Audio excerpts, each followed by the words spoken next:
발언이 있겠습니다. 오랜만에 개최되는 특별당부회의입니다. 당의 집계도 바뀌고 얼굴도 새로워졌습니다. 최재성 총무본부장님을 비롯해서 이윤석 정성호 본부장님, 또 최재천 신임 정책위원장님 모두 환영합니다. 선당부사의 마음으로 당과 국민을 위해서 최선을 다해 주시길 기대합니다. 최고위원들께도 한 말씀 드립니다. 이틀마다 아침에 열리는 최고위원회는 우리 당의 얼굴입니다. 언론이 지켜보고 국민들이 지켜봅니다. 최고위원회에서 최고위원들이 하는 말과 행동은 개인으로서가 아니라 당을 대표해서 하는 것입니다. 따라서 그에 걸맞게 책임과 품격을 지켜야 하는데도 그렇지 못하여 최고위원회가 오히려 당의 지지를 추락시키는 일이 몇 차례 있었습니다. 그로 인해 급기야 혁신위원회가 현행 최고위원회 제도의 폐지와 지도체계 개편을 주문하기에 이르렀습니다. 최고위원회를 바라보는 당원들과 국민들의 평가가 반영된 것이라고 생각합니다. 그런 가운데 엊그제 비공개 회의이긴 했지만 또다시 민망한 상황이 벌어져 최고위원회가 또다시 비판 대상이 된 것은 매우 유감스럽고 부끄러운 일입니다. 우리가 의견이 다를 수 있습니다. 그러나 늘 서로 배려하면서 금덕을 지켜야 합니다. 최고위원들께서 책임과 품격을 각별히 위임하여 주실 것을 당부드립니다. 당이 새롭게 출발하는 자리인 만큼 몇 말씀 더 드리겠습니다. 국정원 문제는 국민정보 지키기위원회를 중심으로 잘 대응하고 있다고 생각합니다. 우리 당이 계속 강력을 집중해서 진상규명과 문책, 재발 방지를 위한 국정원의 개혁을 책임있게 관철해내야겠습니다. 하지만 그 때문에 기존의 중대한 현안들을 잊거나 소홀히 해서는 안 될 것입니다. 세월호 특별조사위원회가 업무를 시작조차 못하고 있는 상태입니다. 정부가 요구한 고위직 공무원 3명을 국조위가 개성적으로 수용했는데도 정부는 여전히 예산을 주지 않고 있습니다. 하루빨리 예산이 지원돼서 세월호 참사 진상조사가 조속하게 이루어질 수 있도록 각별히 노력을 기울여주시기 바랍니다. 성완종 리스트 사건에 대한 검찰 수사가 부실로 끝난 만큼 빨리 특검을 해야 합니다. 여야가 특검 방식에 대한 이견 때문에 비약 없이 시간을 끄는 것은 바람직하지 않습니다. 원내대표부에서 축한 타결로 빨리 특검을 도입할 수 있도록 최선을 다하기를 부탁을 드립니다. 메르스 대란도 이제 준비 단계로 가고 있습니다. 이번에야말로 손은 잃었지만 외양간은 제대로 걷어야 합니다. 책임을 가지고 재발 방지책을 세우는데 집중해야 합니다. 관계부처의 장관을 비롯해 보건당국의 공론과 무책임에 대해서 확실히 책임을 물어야 합니다. 또한 앞으로 또다시 닥쳐올 신종 감염병에 대비하여 공공의료체계를 대폭 강화해야 합니다. 이것은 메르스 관련 여야 4+4 회담의 초당적 합의사항이기도 합니다. 여야 간 합의가 조속히 실천될 수 있도록 노력해 주시기 바랍니다. 박근혜 정부가 실정을 또 다른 실정으로 덮고 있는 상황입니다. 우리 당이라도 하나하나 여력을 짚고 가야 합니다. 제1야당으로서 제 역할을 다해야 할 때입니다. 각별한 노력들을 강조드립니다. 네, 이어서 이종걸 원내대표 발표하겠습니다. 네, 어제 새누리당과 회담에서 추경안 처리와 대국민 불법 해킹 사찰에 관한 사항을 일단 합의했습니다. 우리 당은 법인세 정상화를 비롯한 세출 구조 조정과 세입 확충 방안을 마련할 것을 부대 의견에 명기한 선에서 추경안 처리에 동의했습니다. 국정원 해킹 사찰 의혹은 무언가의 반대에 부딪혀 있는 것 같습니다. 그래서 우선 정보의 미방위, 국방위, 안행위 등 관련 상임위에 자료 제출과 현안 보고를 받기로 했습니다. 그리고 청문회는 절대로 할 수 없다고 해서 그때 청문회에 들어가는 내용을 명기하는 데 그쳤습니다. 정보위에 앞으로 제출되어야 할 30가지 자료는 가장 중요한 로고 파일의 경우에는 전문가가 약 한 달, 길게는 두세 달의 검토 끝에 그 사항을 판단할 수 있다고 합니다. 저희들의 생각이라면 그것을 파악한 전문가가 이 청문회에 감정인으로 나와서 청문위원들에게 답하는 형식으로 불법으로 국정원이 다운받은 이 프로그램에 대한 면모, 활동 상황, 사용한 내역들을 보게 될 것입니다. 현재 국정원은 그 로고 파일을 국회에 제출하는 것도 부정적인 듯 합니다. 그냥 국정원에 와서 보라는 것입니다. 전문가도 없이. 보는 것은 오로지 기계일 뿐입니다. 우리가 봐야 할 것은 한 달 내지 두 달 이상의 시간이 소요된 그 로고 파일의 전모입니다. 여기에서 멈춰 있습니다. 일단 그것을 보게 하려고 하는 겉절이 절차에 머물러 있습니다.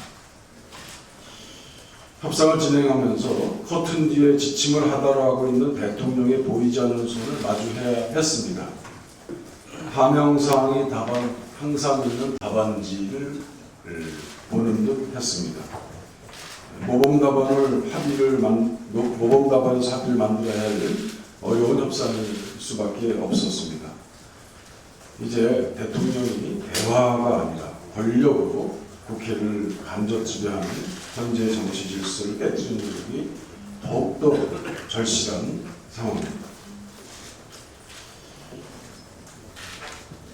박근혜 대통령의 자서전 절망은 나를 단련시키고 희망은 나를 움직인다에 이런 말이 나옵니다. 메르켈 총리와 마음이 잘 통한 것 같다. 이걸 보신 분들은 어떻게 생각하셨을지 모르겠습니다. 메르켈 총리를 흔히 무티 리더십, 자상하고 다정한 엄마 리더십이라고 독일 언론은 표현합니다. 2000년부터 메르켈 총리와 박근혜 대통령은 각별한 친분을 쌓아왔다고들 합니다. 메르켈은 2008년 이후 세계 경제가 휘청거릴 때 독일을 플러스 성장과 경상수지 1등 국가를 만들었습니다. 메르켈의 집권 시기에 독일은 중산층과 서민층의 지갑이 두둑해지는 나라가 되었습니다. 2013년 선거 후에 3인당과의 대연정을 하지 않았습니까? 최저임금제와 은퇴연령 하향 조정안 등을 수용했습니다. 박 대통령과 친분이 깊다고 하는 메르켈 총리는 대화와 타협 그리고 통합 정치를 이끌어가고 있습니다. 하지만 어떻습니까? 박근혜 대통령은 이런 리더십이 없음이 분명합니다. 대화와 파괴 정치가 없습니다. 오히려 분열과 정쟁의 정치만 있습니다. 많은 언론이 말하고 있듯이 불통과 독선의 정치로 이끌고 있습니다. 메르켈 총리와 마음만 통하는 것이 아니라 리더십도 함께 통하기를 바랍니다. 박근혜 정부가 주장하는 노동개혁, 화려한 수사를 빼면 결국 중산층 주기 개혁입니다. 임금 피크제와 노동시장 유연할 명목으로 그나마 밑으로 중산층마저 붕괴시키려고 하는 것입니다. 청년 일자리를 앞세워서 좋은 일자리 없애고 쉬운 해고와 장년층임을 깎아서 결국은 대기업에게 특혜를 주는 것입니다. 10대 재벌이 쌓아놓은 522조 이게 투자로 이어졌다면 이만큼이 남아있겠습니다. 이미 대통령의 노동개혁 나침반은 노동시장의 유용 안전성을 높이는 방향이라고 한다고 합니다만 이미 OECD 노동안전성으로 볼 때 우리는 치료해야 됩니다. 절반이 넘는 비정규직으로 더 이상 어떻게 유연성을 가져가려고 합니다. 더 이상의 유연성을 가져가려고 하고 있습니다. 노동 갈등, 이를 동력으로, 세대 갈등, 이를 동력으로 하는 분열과 정쟁의 정치 이제 하셔서는 안 됩니다. 2013년 6월 5일 에드워드 스노든이 미국 NSA 무차별적인 통신 정보 수집 도감청을 폭로했습니다. 연봉 20만 불을 받는 미래가 보장된 NSA 직원이 도망자 신세가 됐습니다. 스노든은 NSA에 근무하면서 미국 정부가 비밀감시 시스템을 통해서 시민들의 프라이버시를 침해하고 인터넷 자유를 파괴하는 것을 목격했습니다. 스노든은 안락한 삶을 버리고 내부 고발자가 되었습니다. 양심이 허락하지 않았다고 합니다. 그래서 미국은 USA 프리덤 액트라는 법을 제정했습니다. 스노든은 폭로의 대가로 고향으로 돌아와서 도망자 신세가 되었지만 미국인에 대한 도청과 감시는 이제 규제할 수 있게 되었습니다. 검찰에게 난압 태클을 비롯한 현 전현직 국정원장, 국정원 관계자들을 고발했습니다. 국정원이 수사에 적극 협조해야 합니다. 국정원을 지휘하는, 감독하는 대통령이 직접 나서야 합니다. 마지막으로 한 말씀 올리겠습니다. 어제 비공개 회의에서 진보회의원들 간에 언성이 높아지고 고함이 서로 있었습니다. 다양한 의견들이 보장되는 당내 문제가 이렇게 위압적인 방법으로 의견이 표출된 것에 대해서는 같은 최고위원으로서 유감을 표합니다. 감사합니다. 네, 이어서 이석현 국회 부의장의 말씀 듣겠습니다.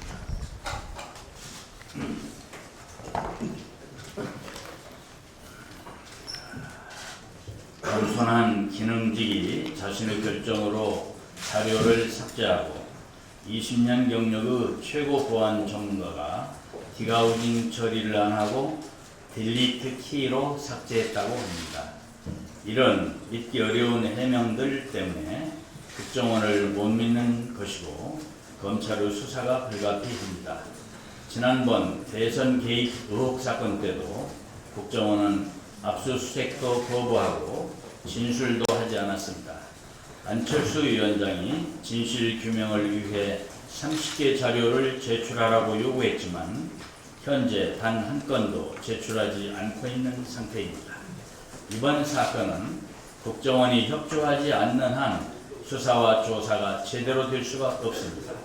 그래서 박근혜 대통령께서 이제 침묵을 깨고 철저한 검찰 수사와 국정원의 수사 협조를 지시할 것을 촉구합니다. 대통령이 직접 나서서 진상 규명뿐 아니라 민간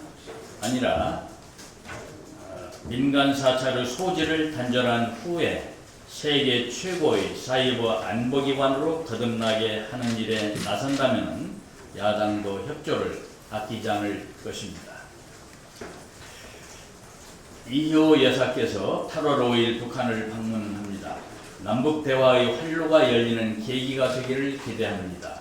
특히 광복 70주년을 맞아 남북 양측에 모두 뜻깊은 8.15가 됐으면 하는 바람입니다.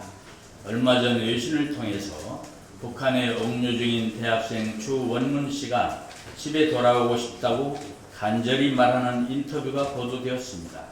지금 북한에는 주 씨를 포함 4명의 한국인이 억류 중인데 북한 김정은 위원장이 이번에 이효 여사가 타고 돌아오는 비행기에 4명을 함께 태워 보내는 큰 결단을 보여주기를 기대합니다. 요즘 신당이나 분당 얘기가 공공연히 나오는 것은 참으로 유감스러운 일입니다. 그런 얘기를 하면 당 지지도가 떨어질 수밖에 없습니다. 국민은 단합을 원합니다. 그런 말을 하기 전에 나 자신은 당을 위해서 최선을 다했는지 돌아봐야만 합니다.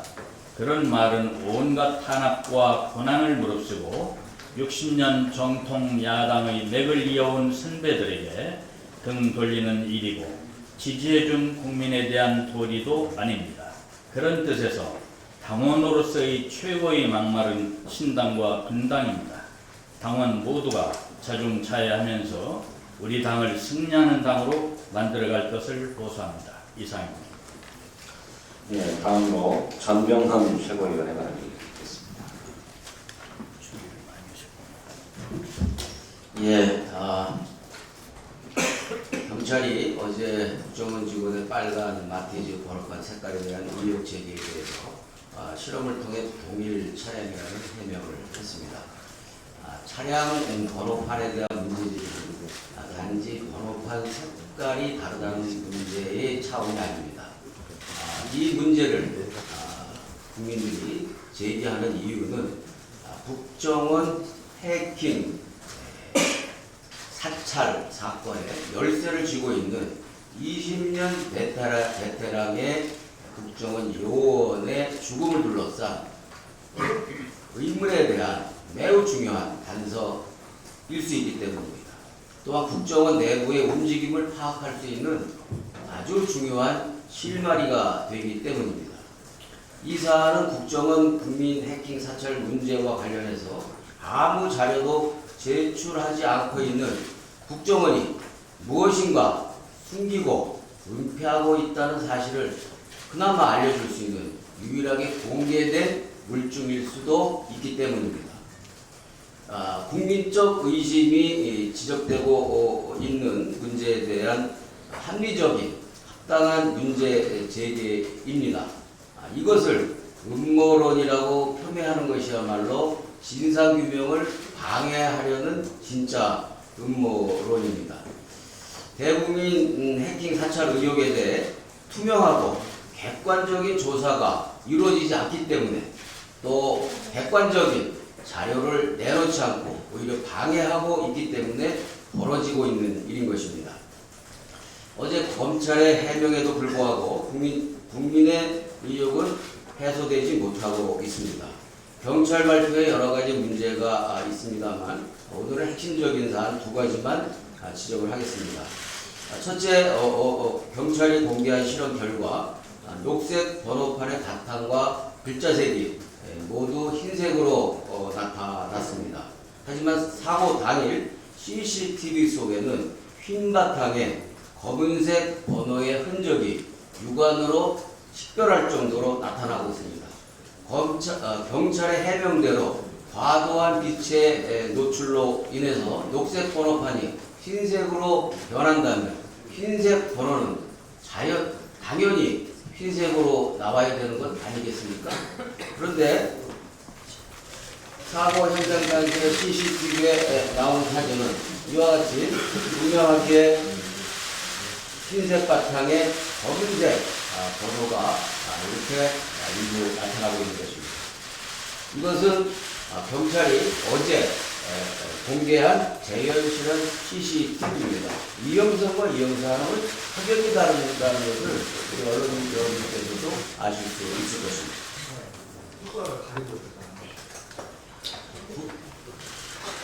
두 번째는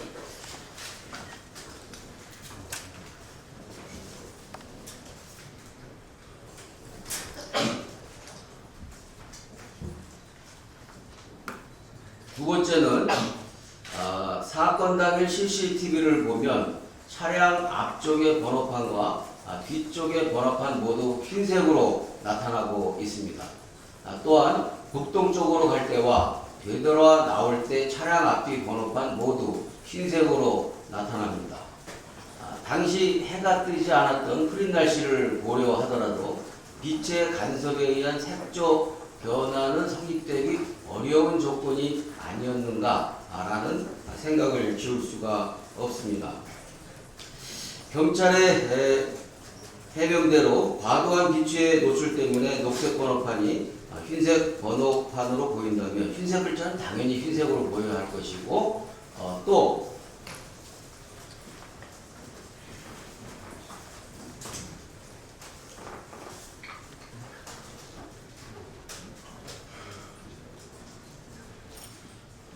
과도한 이 경찰에서 얘기하는 것은 과도한 빛의 노출이 없다고 한다면은 색깔의 변화는 없다라는 점을 지적을 하고 있는 것입니다. 이것이 사건 당일 앞뒤에서 찍은 사진이고 이것은 방향이 다름에도 불구하고 모두가 다 동일한 색깔로 나오고 있는 것이죠.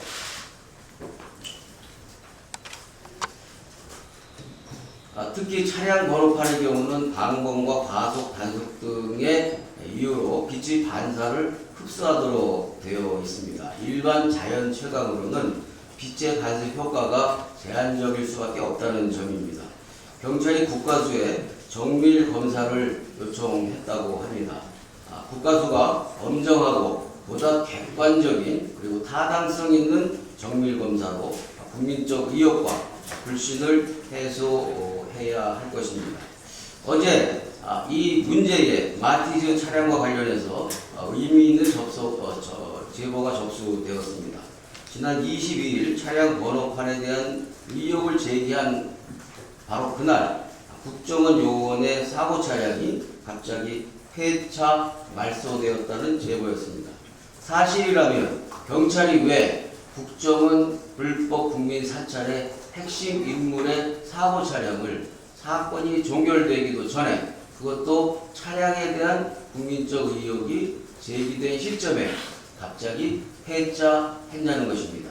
또한 이 차량을 구입한 시점이 7월 2일인데 당시 차량의 주행거리가 무려 22만 킬로를 넘는 폐차 직전의 차량이라는 제보도 들어와 있습니다. 왜? 무슨 이유로 국정원 직원이 폐차 직전에 차량을 구입하게 되었는지 궁금하지 않을 수가 없습니다. 경찰은 왜 이 문제에 대해서 조사를 하지 않는 것입니까?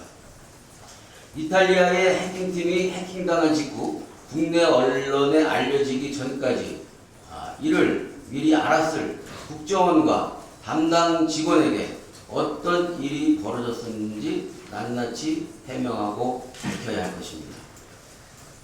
7월 2일 이 차를 구입했던 시점은 야당이 문제 제기를 하기 훨씬 전이라는 점을 상기할 필요가 있습니다.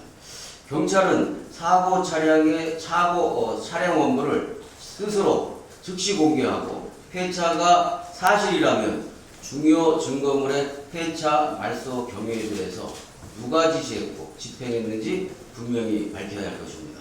또한 사망 전 행적과 관련해서 통화 내역과 위치 추적조차 하지 않은 경위도 밝혀야 합니다. 안철수 위원장이 요구한 30가지 자료도 더 이상 지체하지 말고 신속하게 내야 합니다. 자료 제출 없이 국정원 현장 조사만 하라고 하는 것은 국정원 조사를 하라는 것이 아니라 국정원 구경하고 가라는 것과 똑같은 말입니다. 이와 같이 국정원이 더 이상 설득력 없는 국정원 조사가 아니라 국정원 구경과 다를 바 없는 주장은 이제 삼가할 것을 요구합니다.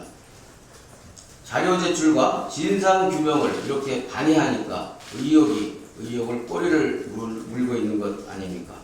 우리 당은 민생과 국익의 최일선에서 묵묵히 일하는 대다수의 경찰과 국정원 직원들의 노고를 잘 알고 있습니다.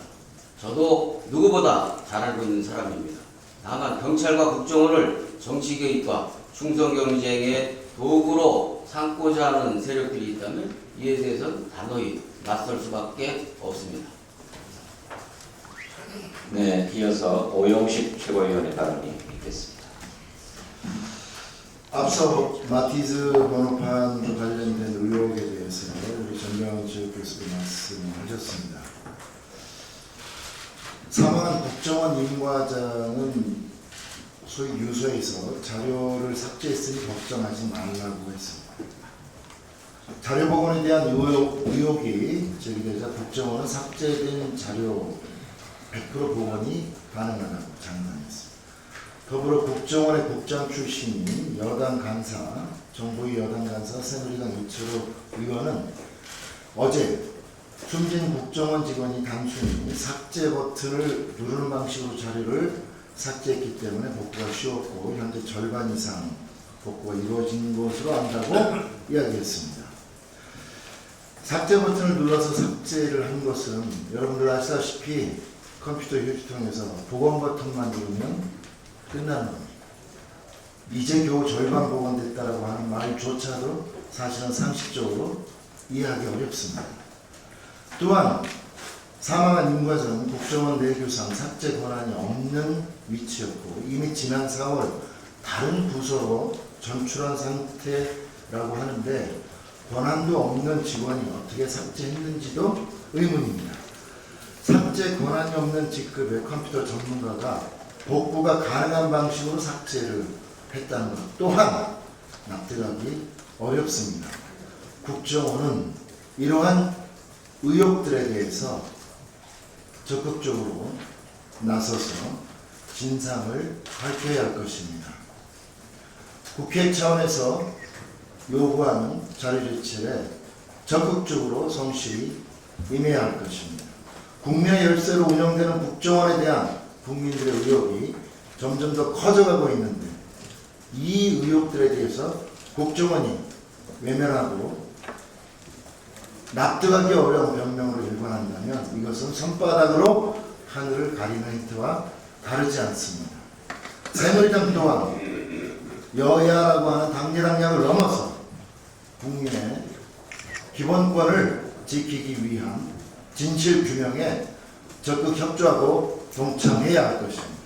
특히 박근혜 대통령은 국정원의 불법 사찰 의혹에 대해 침묵과 외면으로 일관할 것이 아니라 국민의 진상 규명 요구에 응답하고 명명백백하게 진실을 밝힐 수 있도록 적극 나서는 것만이 박근혜 대통령이 말하는 비정상의 정상화임을 인식하기 바랍니다. 어제 남북 민간단체 대표들이 개성에서 광복 70주년을 계기로 8.15 민족 공동행사를 개최하는 문제를 논의했습니다. 합의에는 이르지 못했다고 합니다. 31일 추가 협의를 진행하기로 한 만큼 좋은 결과가 있기를 진심으로 기대합니다. 이런 가운데 정부 고위 당국자는 정적 행사는 곤란하다고 이야기했는데 남북 민간단체들이 주도하여 논의하고 있는 8.15 민족 공동행사에 대해서 정치적 행사 운운하는 것은 전혀 도움이 되지 않을 뿐더러 저는 올바른 태도가 아니라고 생각합니다. 박근혜 정부 통일 대박이라고 하는 거창한 구호만 외칠 것이 아니라 실질적인 남북관계 개선을 위해서 보다 적극적으로 나서야 합니다.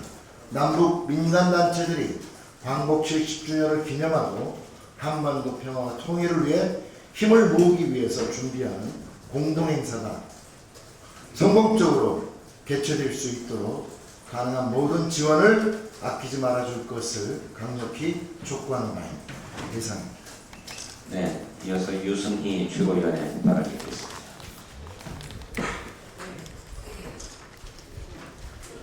국정원법 제2조에는 국가정보원은 대통령 소속으로 두며 대통령의 지시와 감독을 받는다라고 되어 있습니다. 지금 국정원 해킹과 그리고 국정원 직원의 죽음에 대해서 박근혜 대통령은 또다시 유체 이탈을 하고 있는 것입니까? 유감스럽습니다. 국정원의 해킹 사찰 의혹에 대해서 진상 규명을 하려고 하는 대통령의 의지가 중요합니다. 참여정부 시절에 도청 사건 수사를 위해서 노무현 대통령이 직접 나서서 수사 협조를 지시했고 국정원장이 이에 따라 명명백백히 수사를 받았습니다. 결국 국정원장이 대국민 사과문까지 발표했었습니다. 대통령이 침묵으로서 국정원을 비호하고 있으니 국정원이 초유의 직원 성명서까지 발표하면서 오히려 적반 하장의 생태를 보이는 것 아닙니까? 대통령이 나서서 의혹을 해소하겠다고 약속하셔야 합니다. 새누리당 역시 국회가 만든 통신비밀보호법 그리고 정보통신망법 등 우리 국회가 만든 이 법의 취해 법권지대에 국정원이 있는 것인지 새누리당은 입장을 밝혀야 할 것입니다. 책임 있는 여당이라면 우리 당이 요구하는 국정원의 국민 해킹 사찰 진실 규명 요구에 동참해야 합니다. 촉구드립니다. 오늘 본회의에서 추경안에 대한 부대 의견에 법인세를 표기하기로 여야가 나랑 끝에 합의했습니다. 서민 경제를 생각하는 국회라면 당연히 해야 할 결정입니다. 한국은행이 어제 지난 2분기 GDP 성장률을 0.3%로 발표했습니다. 연속 5분기 0%대 성장입니다. 글로벌 경제 위기 직후 수준으로 이제는 경제 위기라고 불러도 과장이 아니라고 봅니다. 박근혜 정부 초기인 2013년 1분기에는 가계부채가 962조였으나 2015년 2분기 현재 가계부채가 1100조 원에 육박하고 있습니다. 국제잔액도 2013년 372조에서 2015년 현재 524조로 대폭 늘어났습니다. 박근혜 대통령 최경환 경제부총리 콤비의 경제정책은 실패했습니다. 이제는 무능과 실패를 인정하고 방향을 전환해야 합니다. 복지재정 확충 및 조세정의 실현을 위해서는 대기업 세금 깎기를 중단해야 합니다. 먼저 법인세율을 이명박 정부 감세 전인 25%로 원상복구시켜야 합니다. 또한 최상위 소득층 0.1%에 대해서도 소득세 최고세율 50%를 신설해야 할 것을 주장합니다. 장기적으로는 종합부동세와 관련해서 금융자산까지 포함하는 순자산에 대한 과세 조치를 취해야 할 것입니다. 이것은 자산을 금융자산으로 보유한 최상위층에 대한 과세를 하자는 것입니다. 박근혜 정부와 새누리당은 서민 증세만 혈안을 할 것이 아니라 대기업, 재벌 감세 바로잡기에 당장 나서야 할 것입니다. 친재벌, 부동산 경기 부양만 바라보는 박근혜식 경제정책은 당장 폐기되어야 하고 경제 민주화의 약속은 지켜져야 합니다. 그것이 박근혜 대통령이 그렇게 강조하는 국민과의 약속을 지키는 일이 될 것입니다. 이상입니다. 네, 이어서 추미애 최고위원의 발언이 있겠습니다.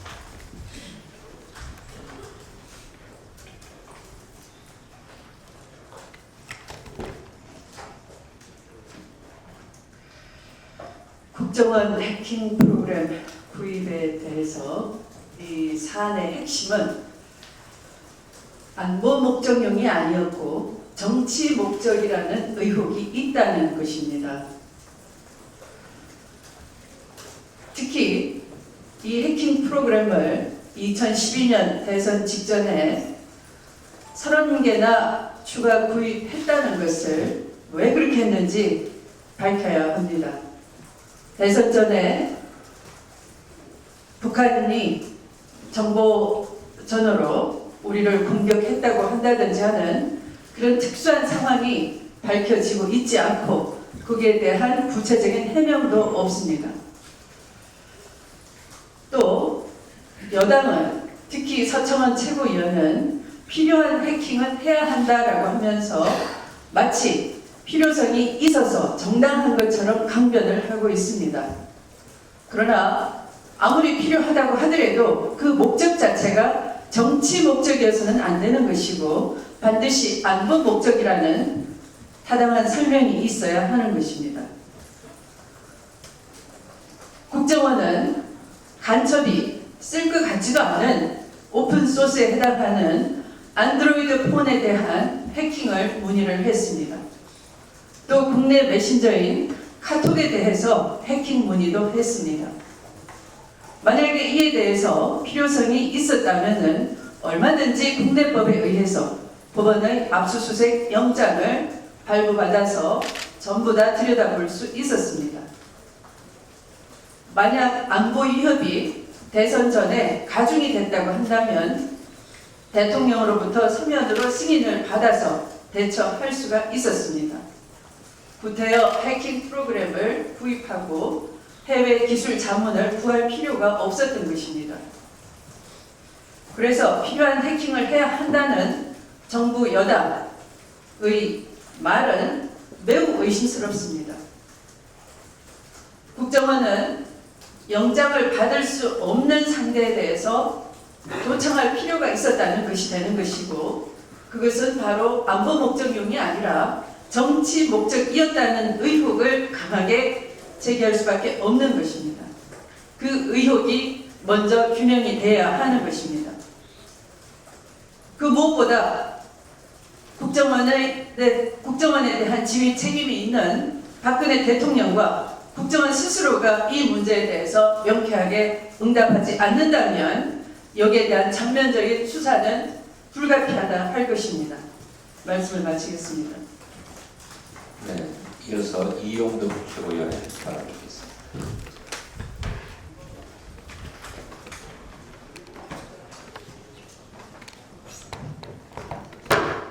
문재인 대표님의 말씀이 있었는데 새겨 듣고 앞으로 품격을 지키는 최고위원이 되도록 하겠습니다.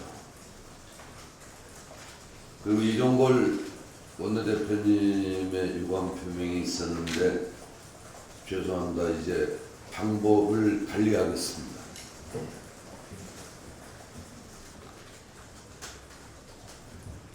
어쨌든 더 드릴 말씀은 생략하고 이제 시원한 정치가 되는데 일조를 하겠습니다. 이상입니다.